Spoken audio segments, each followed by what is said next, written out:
પલસાના T point પાસે બકરા મંડી ભરાયેલી છે, ત્યાં ફરિયાદી પોતાના વતનથી બકરા લઈને વેચાણ કરવા માટે આવેલો હતો અને 17 તારીખે 3 ઈસમો એની પાસે આવેલા અને એ લોકોએ 2 બકરાનો સોદો ફરિયાદી સાથે કરેલો.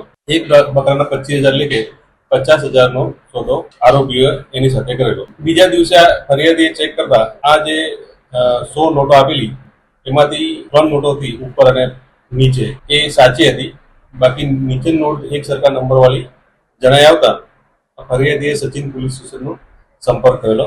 જે બનાવ છે સચિન ટી પોઈન્ટ એની આજુબાજુના સીસીટીવી ફૂટેજના આધારે આરોપીઓને ઓળખી કાઢેલા અને તુરંત 3 આરોપી મોહમ્મદ અલ્તાફ આલમ સત્તાર, નજીર અનુલ અંસારી અને મોહમ્મદ રઈસ રશીદ સિદ્દીકી તુરંત કાર્યવાહી કરી આ જે આરોપીઓના જે ગોડાઉન છે ત્યાંથી પણ ડુપ્લિકેટ નોટો રિકવર કરવામાં આવેલ છે.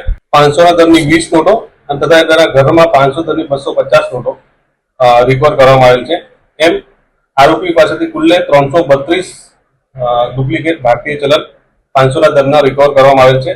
તેની કિંમત 1,61,000 રૂપિયા થાય છે.